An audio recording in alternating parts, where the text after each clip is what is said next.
नमस्कार, मैं हूं श्वेता सिंह। कहते हैं कि कोई भी व्यक्ति किसी पर भी विश्वास कर सकता है, लेकिन जब पैसों की बात आती है तो आप हर किसी पर विश्वास नहीं करते। लेकिन कुछ नाम ऐसे होते हैं जो नाम आप अपने पैसों के साथ भी उन पर भरोसा करते हैं, उनकी जो सलाह है, उनका जो मशवरा है उसे लेते हैं। ये सबसे सरल और सामान्य भाषा में मैं अपने मेहमान का इंट्रोडक्शन आपको दे सकती हूँ। डॉक्टर विवेक बिंद्रा, बहुत बहुत स्वागत है आपका। और ये बहुत बड़ा कॉम्प्लीमेंट होता है क्योंकि लोग जनरली अपने पेरेंट्स की, अपने भाइयों की, अपने बहनों की, इनकी बातों पर विश्वास करते हैं। जब अपने पैसे की बात आती है बहुत सोच समझ कर सोचते हैं कि पता नहीं कुछ गलत एडवाइस न दे दे। लेकिन आपके में क्या बात ऐसी है कि ये बड़ा बिजनेस जो है उसकी तरफ जो आम इंसान है वो इतना खिंचा चला आता है? धन्यवाद, थैंक यू। आम इंसान तभी खिंचा चला आएगा जब आप एक रियल वैल्यू क्रिएट कर सकते हैं, और वो रियल वैल्यू क्रिएट करने के लिए आम इंसान की जो सबसे खास समस्या है उसको सुलझाने के लिए क्या प्रयास किया जा रहा है। तो आज जो व्यापारी वर्ग हमारे देश में, देखिए, एंटरप्रेन्योरशिप बहुत पुराना है हमारे देश में, लेकिन स्केल नया है। बिजनेस खड़ा तो लोगों ने किया है, लेकिन बिजनेस बड़ा नहीं किया है। और बिजनेस बड़ा कैसे किया जाए, उसके लिए सोलोप्रेन्योर, एंटरप्रेन्योर के लिए हमने हिंदी भाषा में एक बड़ा बिजनेस, ये प्लेटफॉर्म ऐसा बिल्ड किया है जिससे वी आर हेल्पिंग, और आज बिलियनियर प्रोफेसर्स के साथ में हम उनकी मदद कर पा रहे हैं। लगभग 10 करोड़ लोग हमारे वीडियोस हर महीने देखते हैं, विच इज 100 मिलियन का हमारा मंथली एक्टिव यूजर है, और एक फार रीचिंग इम्पैक्ट है। आज 750 डिस्ट्रिक्ट के अंदर आज हमारे ऑफिस, माइक्रो फ्रेंचाइजी उनके साथ में नीचे जाके एक आम आदमी का हैंड होल्डिंग कर रहे हैं। अपना ये एक मुद्दा है कि रिक्शा वाले को भी हम एक बड़ा एंटरप्रेन्योर टेक्नोलॉजी के साथ एनेबल, साधारण भाषा में सिखा के उसे कैसे आगे बढ़ा दें। अच्छा, सुना है कि आपको कुछ गिनीज बुक रिकॉर्ड्स में भी नाम है, कई सारे रिकॉर्ड्स हैं इनफैक्ट। धन्यवाद, थैंक यू। हाँ, ठीक बात है। हालांकि ये वर्ल्ड रिकॉर्ड बनाना हमारा गोल नहीं है, वो एक आउटकम है। गोल हमारा था कि क्या हुआ पेंडेमिक में। अब मुझे वो 2020 का वो समय याद आता है जिस समय अप्रैल का टाइम था, बहुत ज्यादा सब जगह इतना ज्यादा उस समय माहौल पैनिक का था कि लोगों को समझ नहीं आ रहा था क्या किया जाए। तब हमने पहला एक वेबिनार किया। एक वेबिनार में अमूमन 100, 200, 500, 1000 लोग आते हैं। हमारे वेबिनार में 10 लाख, 15 लाख, 20 लाख लोग आए तो गिनीज वर्ल्ड रिकॉर्ड में आ गया। तो हमने स्ट्रैटेजी का, सेल्स का, ऑपरेशंस का, रिटेल का, स्टार्टअप का, हमने हर सब्जेक्ट पे, लीडरशिप पे, इन सब पे हमने वेबिनार्स किए, मार्केटिंग पे, और हर बार जो वेबिनार था वर्ल्ड रिकॉर्ड में आता चला गया। आज लगभग Guinness book of world record हमारे 9 हैं, और golden book of world record मिला के हमारे 10 वर्ल्ड रिकॉर्ड बन चुके हैं। ये जो शो आप कर रहे हैं, जो जीता वही Sikandar, horses table, good news today पर, इस शो का कॉन्सेप्ट क्या है? क्या है इस शो में? देखिए, वैसे तो होना चाहिए जो जीता वही चंद्रगुप्त मौर्य। हाँ। क्योंकि चंद्रगुप्त जीते थे, सिकंदर नहीं जीते, पर क्योंकि ये कहावत बहुत ज्यादा मशहूर है तो ये नाम भी रखा गया और बड़ा अच्छा चला। ये on the spot funding reality show है। इसमें 8 इन्वेस्टर आते हैं, हर एक इन्वेस्टर अपने साथ 5 करोड़ रुपए रेडी रखता है। 24 स्टार्टअप सामने आते हैं। स्टार्टअप आता है, रियलिटी शो है, पैसा इन्वॉल्व है। इसमें Sunil Shetty production, India TV, अपना इंडिया टुडे ग्रुप जो है हमारा, और सारे, मेरा जो रोल है इसमें मेंटर, कोच, एडवाइजर और स्टार्टअप गुरु का है। तो हम लोग मैक्रो इंडस्ट्री का एनालिसिस भी देते हैं और साथ में माइक्रो बिजनेस का एनालिसिस देते हैं। स्टार्टअप आता है, इधर सबके सब इन्वेस्टर बैठे रहते हैं, आमने सामने चर्चा होती है, वहीं सब ओके हो जाता है, वहीं पैसा और उनके बदले में उनकी इक्विटी ली जाती है। तो बड़ा अच्छा शो है। पैसा लेने के लिए देखिए कई तरीके हैं। सेल्फ फंड आदमी कर सकता है, दोस्त से ले सकता है, परिवार से ले सकता है, लेकिन जो एंजल इन्वेस्टमेंट है, वो एंजल इन्वेस्टमेंट वो आपसे छोटी सी एक ओनरशिप, हिस्सेदारी कंपनी में ले लेता है। जो एंजल आता है वो एंजल की तरह काम करता है। बहुत सारे एंजल इन्वेस्टमेंट के लिए बड़े अच्छे सारे प्लेटफॉर्म्स हैं। Startup grind, Indian angel network, venture catalyst, Chennai angel, lead angel, Sequoia, Nexus, Kalaari, Mumbai angel, बहुत हैं। लेकिन तब भी बावजूद उसके केवल 2% लोगों को पैसा मिल पा रहा है। 98% लोग फेल हो जाते थे।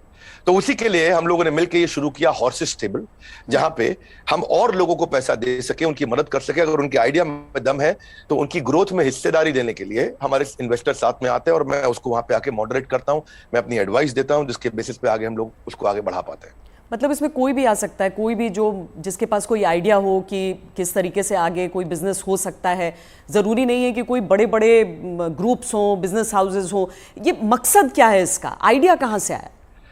श्वेता जी, यही तो मेन मुद्दा है कि अगर आज मैं गुवाहाटी के आगे वहां से 200 किलोमीटर दूर जाके, जहां असली भारत बसता है, जो केवल दिल्ली मुंबई में नहीं है, उन लोगों को हम ला सके, उनको बढ़ा सके।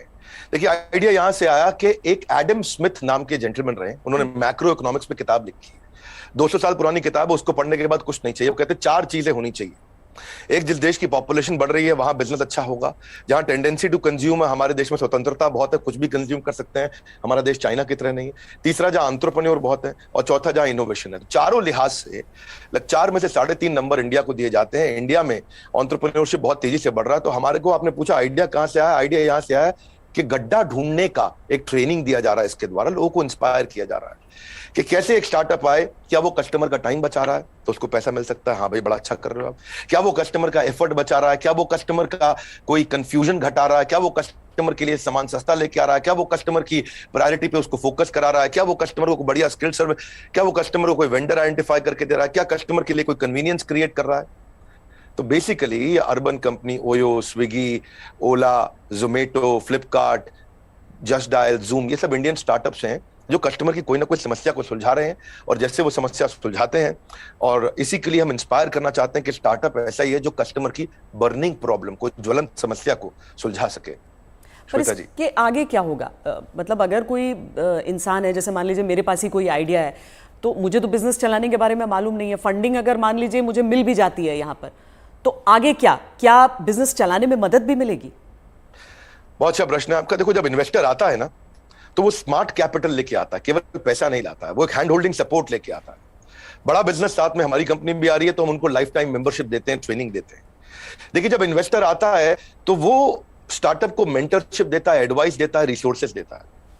तो इसीलिए ये जो हॉर्सेस टेबल है, जो हमारे आज यूट्यूब चैनल पे आ रहा है, जीएनटी पे आ रहा है, गुड न्यूज टुडे, और अच्छा नेटवर्क आपने चालू किया है, तो ये हम यहाँ पे इन्वेस्टर एक स्टार्टअप को आगे जाके और फंड रेज करने में मदद करता है कि सीरीज ऑफ इन्वेस्टमेंट पिचेस डाल सके। हर स्टेज पे उसके साथ इन्वॉल्व होता है। एक आइडिया स्टेज से रेवेन्यू जनरेटिंग स्टेज तक इन्वेस्टर साथ में जुड़ता है। कई बार तो इन्वेस्टर अपना फ्री ऑफिस स्पेस भी देता है। अगर आपकी कंपनी छोटी है, आप हमारे ऑफिस से आकर शुरू कर सकते हो। उनको डिजिटल मार्केटिंग सपोर्ट देता है, टेक्नोलॉजी बनाने में, मैन पावर लाने में। तो ऐसा नहीं, इतना ही नहीं है, बल्कि मैं आपसे ये भी बताऊंगा कि फंड का इस्तेमाल कैसे हो रहा है, इस पर भी स्टार्टअप आकर के स्टार्टअप के ऊपर इन्वेस्टर नजर रखता है। इन्वेस्टर देखता है कि ड्यू डिलिजेंस करता है, उनको स्मार्ट कैपिटल देता है, उनके नेटवर्क को बढ़ाता है, उनको फ्यूचर इन्वेस्टर अट्रैक्ट करने में पूरी मदद करता है, उसको ब्रांड बिल्डिंग करता है, उसका माउथ पीस बन जाता है। वो केवल पैसा नहीं इन्वेस्ट करता है, वो उसको पूरी गाइडेंस देता है आगे, उसको बिल्कुल हॉक आई के साथ में जुड़ा रहता है, उनकी रिपोर्ट्स लेता है हर हफ्ते, हर महीने। ऐसा नहीं कि जैसे लिस्टेड कंपनी तो क्वार्टरली रिपोर्टिंग करते हैं, इनसे तो हर महीने रिपोर्ट किया। तो स्टार्टअप पे कड़ी नजर भी रहती है कि वो पैसा कैसे इस्तेमाल कर रहा है, और उसको हैंड होल्डिंग करके सपोर्ट करके ग्रोथ के लिए भी मदद की जाती है। इसीलिए इसी लिहाज से हॉर्सेस टेबल एक रेवोल्यूशनरी कॉन्सेप्ट है जो आज जीएनटी के साथ बड़ा बिजनेस मिलकर के लेके आया है। ये बड़ी अच्छी चीज़ है, क्योंकि थोड़ा तो मार्गदर्शन भी चाहिए सबको, लेकिन नज़र भी रखनी ज़रूरी है। लेकिन एक थ्योरी ये भी है डॉक्टर विवेक बिंद्रा कि स्टार्टअप्स का बबल एक क्रिएट हुआ था, और वो जो बुलबुला है वो अब धीरे धीरे फूट रहा है। आपकी क्या सोच है इस पर? नहीं, मैं ऐसा बिल्कुल नहीं मानता। ये कोई बुलबुला नहीं, ये रियल सब्सटेंस है। अगर ये बबल है तो हमें मानना होगा कि 700 मिलियन इंटरनेट यूजर भी इंडिया में बबल है। इंटरनेट यूज करना बंद कर देंगे क्या लोग? आज UPI card payments, net banking, transaction, ये सब बंद हो जाएगा। अक्टूबर में ही साल $100 बिलियन की ट्रांजैक्शन यूपीआई पे इंडिया में हुई है। ये स्टार्टअप का नतीजा है। रेवोल्यूशनाइज किया है डिजिटल ट्रांजैक्शंस को, ये स्टार्टअप का नतीजा है। बहुत सक्सेसफुल स्टार्टअप्स आ रहे हैं। 42 नए यूनिकॉर्न 1 साल में आए हैं। आप समझिए, जितने यूनिकॉर्न 10 साल में बने, यूनिकॉर्न का मतलब 7,500 करोड़ की कंपनी, जितने स्टार्टअप 10 साल में बने, उतने ही स्टार्टअप पिछले 1 साल में भी बन गए। तो ये बबल नहीं है। इंडिया इस समय टॉप 3 यूनिकॉर्न प्रोड्यूसर में जो स्टार्टअप के है उसका नाम आ चुका है। यानी कि हर 9 दिन के अंदर हमारे देश में एक नया $1 बिलियन स्टार्टअप पैदा हो रहा है। स्टार्टअप जो है ना, ये अब 2011 में 9.5 साल लगा करते थे, और उसके बाद ये समय कम होता चला गया। 2012 से जो स्टार्टअप आया वो 4.5 साल में $1 बिलियन हो गए। आप ये समझिए कि ट्रैवल एजेंसी जो होती थी वो Goibibo, Thomas Cook, Make My Trip में आ गई। सरकारी नौकरी घट रही है, स्टार्टअप बढ़ रहे हैं।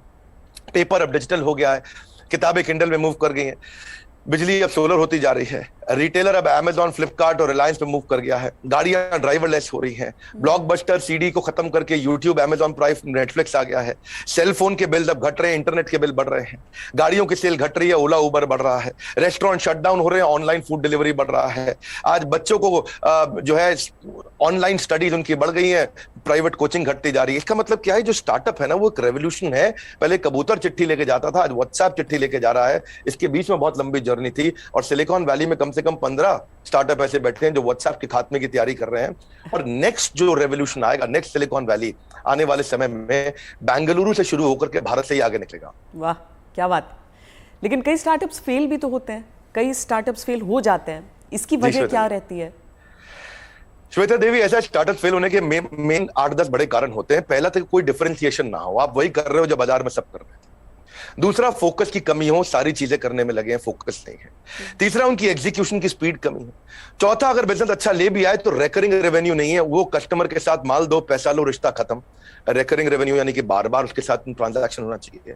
पांचवा, कि वो अपनी टीम अच्छी नहीं बना पाते, दे हायर पुअरली, और एक कमजोर टीम लेके आते, एक कैटेगरी टीम नहीं बिल्ड करते। वो कुछ ऐसा बना बैठते हैं, गलती से एक और गलती एक करते हैं कि वो जो मेरे को अच्छा लग रहा पर कस्टमर को उसकी जरूरत नहीं, यानी कि कस्टमर अनफ्रेंडली प्रोडक्ट बना देते हैं, कस्टमर का फीडबैक नहीं लेके आ पाते हैं। पैशन नहीं होता है, प्रॉफिट के चक्कर में चले गए लेकिन पैशन नहीं है, ये बड़ा जरूरी है। आंसर बड़ा महत्वपूर्ण है। जो आज व्यूअर देख रहे हैं उनको ये समझना चाहिए कि अगर बिजनेस मॉडल और रेवेन्यू मॉडल कमजोर है, प्री मैच्योर स्केल किया, बिजनेस खड़ा हुआ नहीं, बड़ा करने पहले निकल गए, बिना टेक्नोलॉजी के स्केल किया और उसके चक्कर में फिर आपने कर्जा भी ले लिया, तो फिर जो है वो एग्जीक्यूशन और स्लो होगा, प्रॉफिट और कैश फ्लो खत्म होगा, और फिर कैश बर्नआउट के बाद आप फंड भी रेज नहीं करेंगे। यही मुख्य कारण होते हैं कि स्टार्टअप फेल होते हैं। तो पहले बिजनेस को खड़ा करना है, बाद में बिजनेस को बड़ा करना है। क्या हम समझे कि एक स्टार्टअप कल्चर है अब, और ये डेवलप हो रहा है, और ऐसे में भविष्य से आपकी क्या उम्मीदें हो जाती हैं? देखिए, स्टार्टअप का कल्चर अब डेवलप हो रहा है इंडिया में। पिछले काफी समय से हम ऑब्जर्व कर रहे थे, नंबर 1 पे सिलिकॉन वैली, न्यूयॉर्क सिटी, उसके बाद London, Chicago, Los Angeles, Seattle, Boston, Berlin, Tel Aviv Israel में जो है, और सिंगापुर। यही केवल 10 शहर थे दुनिया के अंदर जहां स्टार्टअप्स बिल्ड हुआ करते थे। अब अचानक बेंगलुरु बहुत तेज आगे आया। हम जो पीछे थे अब हम आगे बढ़ रहे हैं। परंतु क्यों हम पीछे रह गए थे और भविष्य में कैसे आगे बढ़ेंगे उसको समझते हैं। हम पीछे इसलिए रह गए क्योंकि हमारा इंडियन एजुकेशन सिस्टम बहुत कमजोर था। इंसान को रोटी कपड़ा मकान के अलावा सबसे ज्यादा जरूरी है शिक्षा, और यहाँ पे ग्रेजुएट इतने प्रोड्यूस हो रहे हैं जितने कंज्यूम नहीं हो रहे थे। Real time corporate campus experience नहीं है, पढ़ाई पुरानी है, स्टैग्नेंट सिलेबस है, कन्वेंशनल थियोरेटिकल क्लासरूम अप्रोच थी।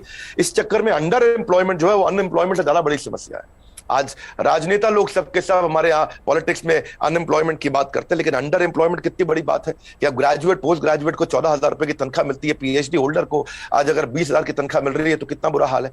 लो इंडस्ट्री डिमांड है, इनकॉम्पिटेंट फैकल्टी है, जो कॉलेज में पढ़ा रहा है उसको पढ़ाना नहीं आ रहा, कॉलेज में प्रोफेसर वो बन रहा है जिसको कोई नौकरी नहीं मिल रही है। तो स्टूडेंट की एस्पिरेशन बहुत थी, प्रिपरेशन यहाँ थी, प्रिपरेशन है नहीं, एस्पिरेशन बहुत ज्यादा है। उस चक्कर में हमने हार्वर्ड के प्रिंसिपल्स को इंडिया में अडॉप्ट किया कि 80% case study, 10% project, 5% lecture, 5% learning, ये है 100% का पूरा मॉडल। और आप जो है ये जो आपका बेसिकली प्रश्न है कि कल्चर डेवलप हो रहा है, हाँ अब ये कल्चर डेवलप हो रहा है।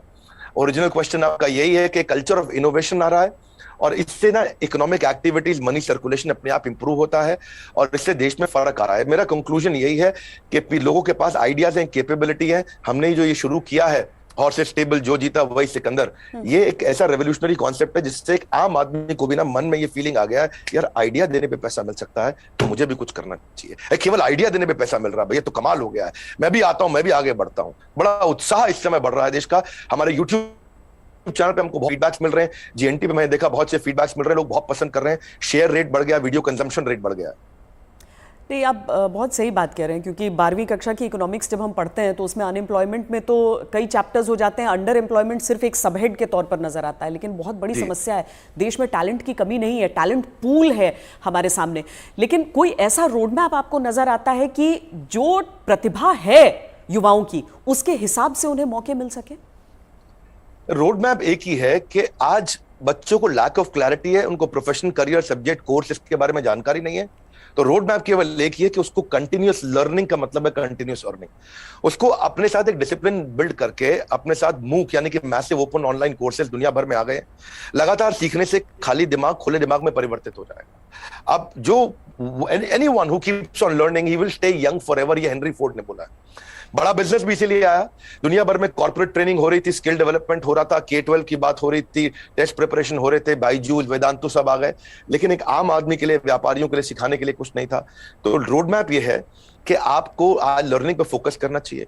हमने भी उस गैप को समझा, हमने देखा कि कस्टमर के पास आज टाइम नहीं है, क्वालिटी टीचर नहीं है, हिंदी भाषा के अंदर कंटेंट नहीं है, मिनिमम एजुकेशन रिक्वायरमेंट पूरी नहीं कर पाते, आज MBA कॉलेज तो बहुत महंगे हैं, MSME के मेंटर नहीं है। तो मैंने उसके लिए हमने बड़ा बिजनेस चालू किया कि लोग आकर के सीखे वहां, क्या मॉडल है? Any time, anywhere, any device.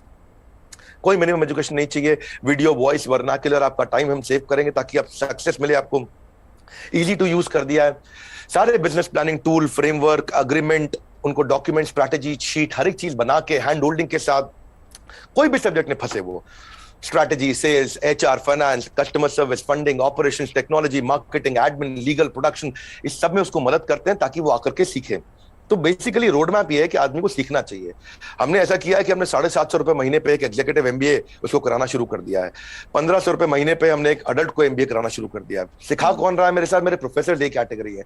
Kentaro, Patanjali, Amul, Morgan Stanley, Somani, Apollo, Ford Motors, इन सबके चेयरमैन हमारे साथ जुड़े हुए सिखा रहे हैं। दैनिक भास्कर, लाल पाथ लैब, शाओमी, एचडीएफसी लिमिटेड, जब इनके चेयरमैन एक अच्छा बिलियनियर प्रोफेसर आके सिखाता है और वो लर्निंग देता है और इतनी अफोर्डेबल प्राइस पे देता है, तो उससे रेवोल्यूशन आ रहा है। यही कारण है कि आज देश में बहुत सारे लोग हमारे साथ जुड़े हैं, जिसके कारण हम वो सीख पा रहे हैं, आगे बढ़ रहे हैं। तो रोड मैप सब लोग को मेरा एक ही मैसेज है कि अगर आपको अर्निंग बढ़ानी है तो पहले लर्निंग बढ़ानी होगी।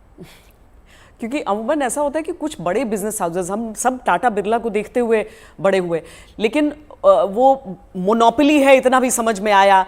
कुछ कठिन शब्द लोग सीखते गए, लेकिन इतना भी साथ में सीखा कि सारा कंट्रोल इन्हीं के हाथों में रहेगा। लेकिन क्या ये स्टार्टअप कल्चर जो है वो बिजनेस डाइवर्सिफिकेशन में मदद कर सकता है? श्वेता देवी, अब जमाना बदल गया है। पहले $1 बिलियन कंपनी बनाने में जो 50 साल लगते थे, 5 साल में बन जाती है। जो हमारे यहाँ टॉप रैंकर सबसे बड़े अरबपति 1950 में थे, उनमें से अब कोई दिखाई नहीं पड़ता है टॉप अरबपति की लिस्ट में हमारे देश में। अचानक जमाना बदल गया है।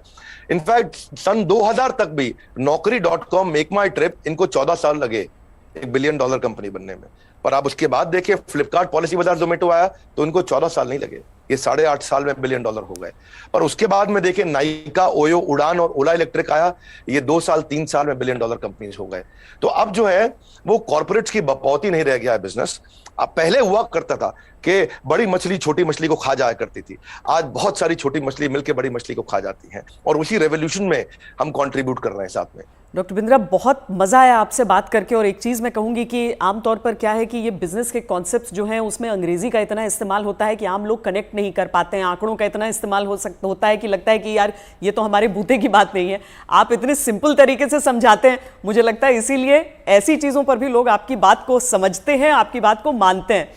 और ये जो जी, हर एंकर के साथ भी उतना अच्छा नहीं लगता जितना श्वेता देवी आपका इम्पैक्ट है और आज तक का इम्पैक्ट है। मैं तो मतलब मानता हूं उस बात को कि आज तक जितना न्यूट्रल और जितना अच्छा चैनल रहा है, और खास तौर से जो आपने इन्फ्लुएंस क्रिएट किया, तो आपको बहुत बहुत बधाई। धन्यवाद, आपने इतना समय लगाया आज लोगों को इन महत्वपूर्ण पहलुओं पर हम चर्चा कर सके। Thank you so much. Thank you so much. धन्यवाद श्वेता, थैंक यू।